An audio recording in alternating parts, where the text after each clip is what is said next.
or I'm back with 2 Samuel chapter 1. It talks about this. David hears of Saul's death.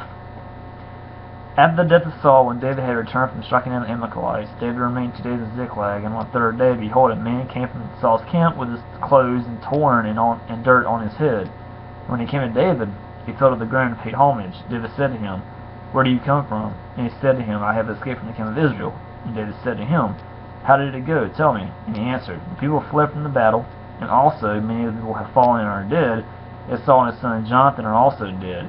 And David said to the young man who told him, "How do you know that Saul and his son Jonathan are dead?" And the young man who told him said, "By chance I happened to be on Mount Gilboa, and there was Saul leaning on his spear, and behold, the chariots and the horsemen were close upon him. And when he looked behind him, he saw me and called to me, and I answered him, Here I am. And he said to me, Who are you? I answered him, I am an Amalekite. And he said to me, Stand beside me and kill me, for anguish has seized me, and yet my life still lingers.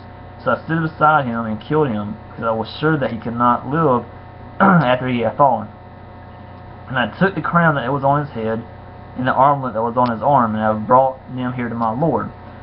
Then David took hold of his clothes and tore them, and so did all the men who were with him. And they mourned and wept and fasted until eating for Saul, for Jonathan his son, and for the people, people of the Lord, and for the house of Israel, because they have fallen by the sword. And David said to the young man who told him, "Where do you come from?" And he answered, "I am the son of a sojourner and Amalekite." David said to him, "How is it you were not afraid to put on your hand?" He goes, "How is it you were not afraid to put out your hand to destroy the Lord's anointed?" And David called one of the young men and said, "Go execute him." And he struck him down so that he died. And David said to him, "Your blow will be on your head, for your own mouth has testified against you, saying, I have killed the Lord's anointed."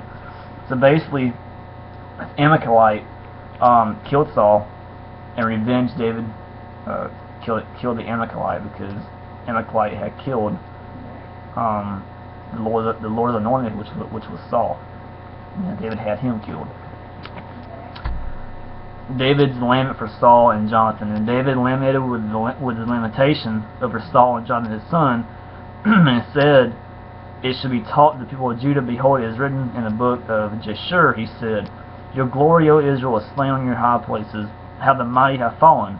Tell it not in Gath, publish it not in the streets of Ashkelon, lest the daughters of the Philistines rejoice, lest the daughters of the uncircumcised exalt.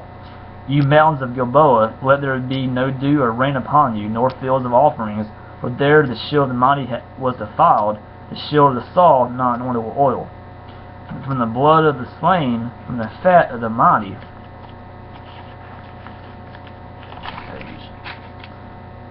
"The bow of Jonathan turned not back, and the sword of Saul returned not empty. Saul and Jonathan, beloved and lovely, in life and in death they were not divided.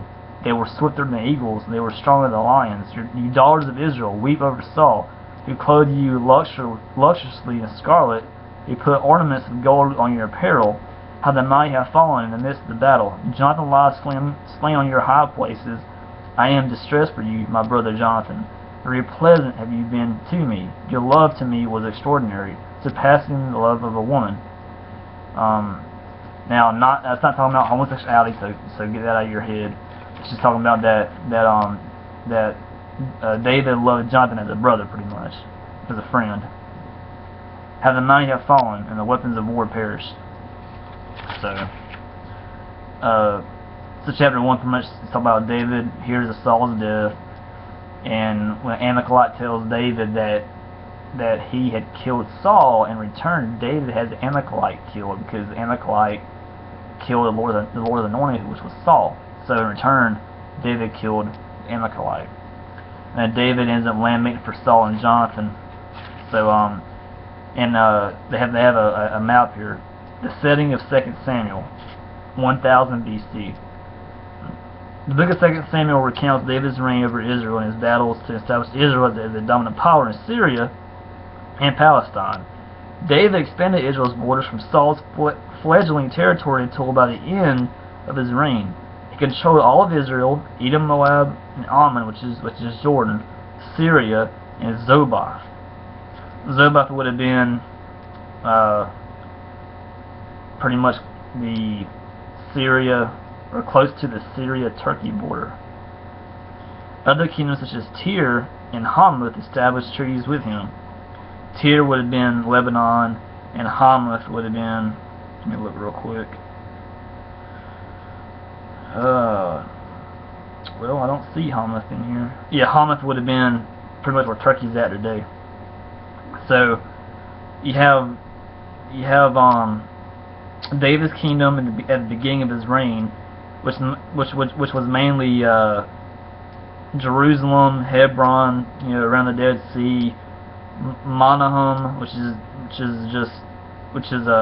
east of the Jordan River, which would have been some parts of Jordan, and on up towards Lebanon.